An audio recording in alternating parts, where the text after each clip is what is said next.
പത്തനംതിട്ടയിലെ ജില്ലാ തല യോഗത്തിൽ വിവിധ മേഖലയിൽ പ്രവർത്തിക്കുന്നവരാണ് മുഖ്യമന്ത്രിയോട് സംശയങ്ങൾ ചോദിക്കാൻ, ആശയങ്ങൾ പങ്കുവയ്ക്കാൻ വന്നത്. യുവജനക്ഷേമ വകുപ്പിൻ്റെ മികച്ച അവാർഡ് പുരസ്കാരത്തിന് അർഹയായിട്ടുള്ള പ്രിയ ഇതിൽ യോഗത്തിൽ പങ്കെടുക്കുന്നു. പ്രിയ നമുക്കൊപ്പം ചേരുന്നുണ്ട്. പ്രിയ ഒരു മികച്ച സംരംഭക കൂടിയാണ്, പ്രിയ വിദ്യാർത്ഥി കൂടിയാണ്. അപ്പോൾ പ്രിയയെക്കുറിച്ചുള്ള വിശേഷങ്ങൾ നമുക്ക് ചോദിക്കാം. പ്രിയ ഇതിൽ പങ്കെടുക്കുമ്പോൾ എന്താണ് തോന്നിയത്? കാരണം ഈ സർക്കാർ ജനാഭിലാഷങ്ങൾ, ഒരു ഭരിക്കുന്ന സർക്കാർ തന്നെ ജനങ്ങളെ മുന്നിൽ വരുന്നു, അവരുടെ അഭിപ്രായങ്ങൾ തേടുന്നു, ആരായുന്നു, നിർദ്ദേശങ്ങൾ കേൾക്കുന്നു, പരിഹരിക്കേണ്ട നിർദ്ദേശങ്ങൾ പരിഗണിക്കുന്നു, അത് മാറ്റം വരുത്താമെന്ന് മുഖ്യമന്ത്രിന് ഉറപ്പ് നൽകുന്നു. പ്രിയ ഇതിൽ പങ്കെടുത്തപ്പോൾ പ്രിയയ്ക്ക് എന്താ തോന്നി? ശരിക്കും പറഞ്ഞാൽ നമ്മളെ ഒരു ഭിന്നശേഷിക്കാരി കൂടി ആകുമ്പം നമുക്ക് ഏറ്റവും പ്രതീക്ഷകൾ തരുന്നൊരു വേദിയായിരുന്നു ഇതിപ്പം.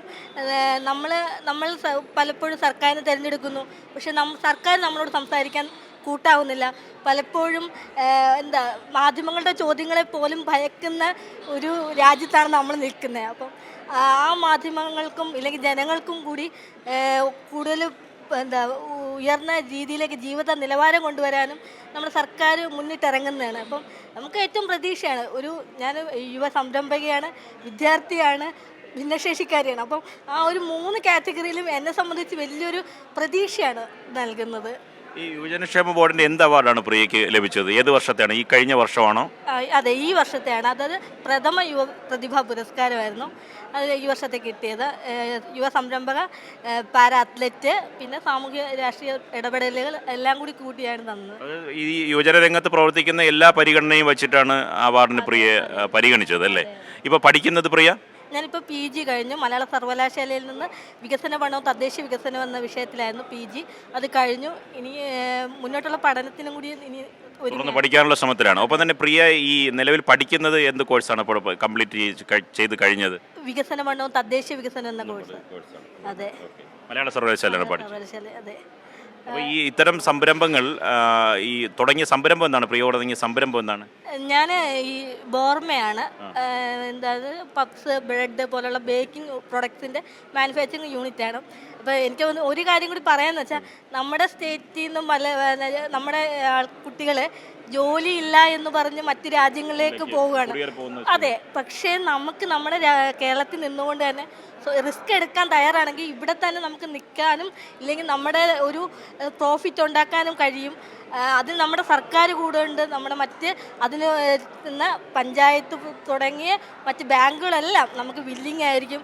പക്ഷേ റിസ്ക് എടുക്കാൻ തയ്യാറായിരിക്കണം. നമ്മൾ മറ്റ് രാജ്യത്ത് കഷ്ടപ്പെടുന്ന ആ ഒരു കഷ്ടപ്പാട് മതി നമുക്ക് ഇവിടെ തന്നെ നിന്നുകൊണ്ട് വലിയൊരു നമ്മുടെ നാട്ടിൽ നമ്മുടെ വീട്ടുകാരുടെയും എല്ലാം ഒപ്പം നിന്നുകൊണ്ട് നമുക്ക് നേടിയെടുക്കാൻ പറ്റും. ഈ ഫുഡ് ബേക്കറി ഫുഡിന്റെ ബേക്കിംഗ് യൂണിറ്റ് ആണ് അല്ലേ? സംരംഭം എങ്ങനെ സക്സസ് ആണോ? ഇപ്പം കുഴപ്പമില്ല. എന്താ പറയുക, ശൈശവത്തിലാണ്, അതിൻ്റെ എല്ലാം ബിഗിനിങ് സ്റ്റേജാണ്. ഇപ്പോൾ 1 വർഷം ആകാൻ പോകുന്നേ ഉള്ളൂ.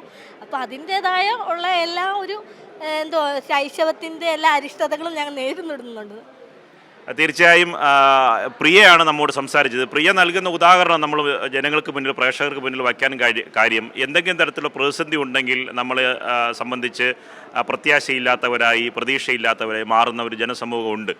ചെറിയ കാര്യങ്ങളിൽ പോലും താഴ്ന്നിരിക്കുന്ന സമൂഹം, പലതരത്തിലുള്ള പ്രശ്നങ്ങൾ കാരണം അലട്ടുന്നവരുണ്ടാവും. പക്ഷേ പ്രിയ നൽകുന്ന ഒരു സന്ദേശം എന്ന് പറയുന്നത്, പ്രിയ ഒരു ഭിന്നശേഷിക്കാരിയാണ്, അതിൻ്റെ പരിമിതികളെല്ലാം മറികടക്കാനുള്ള പ്രിയ നൽകുന്ന ഒരു വലിയ ഊർജ്ജമുണ്ട്. ഒപ്പം തന്നെ പ്രിയ സാധാരണ ഒരു മനുഷ്യരെ പോലെ ജീവിച്ചു പോകാൻ മാത്രം ആഗ്രഹിക്കുന്ന ഒരാളല്ല. പ്രിയ നല്ല രീതിയിൽ പഠിക്കുന്ന ഒരാളാണ്, വിദ്യാർത്ഥിയാണ്, തുടർന്ന് വീണ്ടും പഠിക്കാൻ ആഗ്രഹിക്കുന്നു. ഒപ്പം തന്നെ ഒരു ചെറുകിട സംരംഭം പ്രിയ സ്വന്തമായി ആരംഭിച്ചു. അത് ഈ ബേക്കറി ഫുഡ് ബേക്ക് ചെയ്യുന്ന ഒരു യൂണിറ്റാണ്. അത് 1 വർഷമേ ആയുള്ളൂ. ആ സംരംഭവും സക്സസ് ആവുന്ന പ്രതീക്ഷ പ്രിയ പങ്കുവയ്ക്കുന്നു. ഒപ്പം തന്നെ വിവിധ പുരസ്കാരങ്ങൾ പ്രിയയ്ക്ക് ലഭിച്ചു. പ്രിയ ഇതിൽ പങ്കെടുക്കുമ്പോൾ പ്രിയ പ്രത്യാശയോടെ പറഞ്ഞത്, ജനങ്ങളെ സർക്കാർ കേൾക്കാൻ, തിരഞ്ഞെടുക്കപ്പെട്ട സർക്കാർ കേൾക്കാൻ തയ്യാറാകുന്നു, അത്തരത്തിൽ മാറ്റത്തിന് സർക്കാർ തയ്യാറാകുന്നു എന്നതാണ്. അതിന് പ്രിയയുടെ ഈ വാക്കുകൾ ഇത്തരം സർക്കാർ നടത്തിയ ഈ ഇനിഷ്യേറ്റീവിന്, ഇത്തരത്തിലുള്ള ശ്രമത്തിന് ഏറ്റവും വലിയ അംഗീകാരമായി കൂടി കാണണം.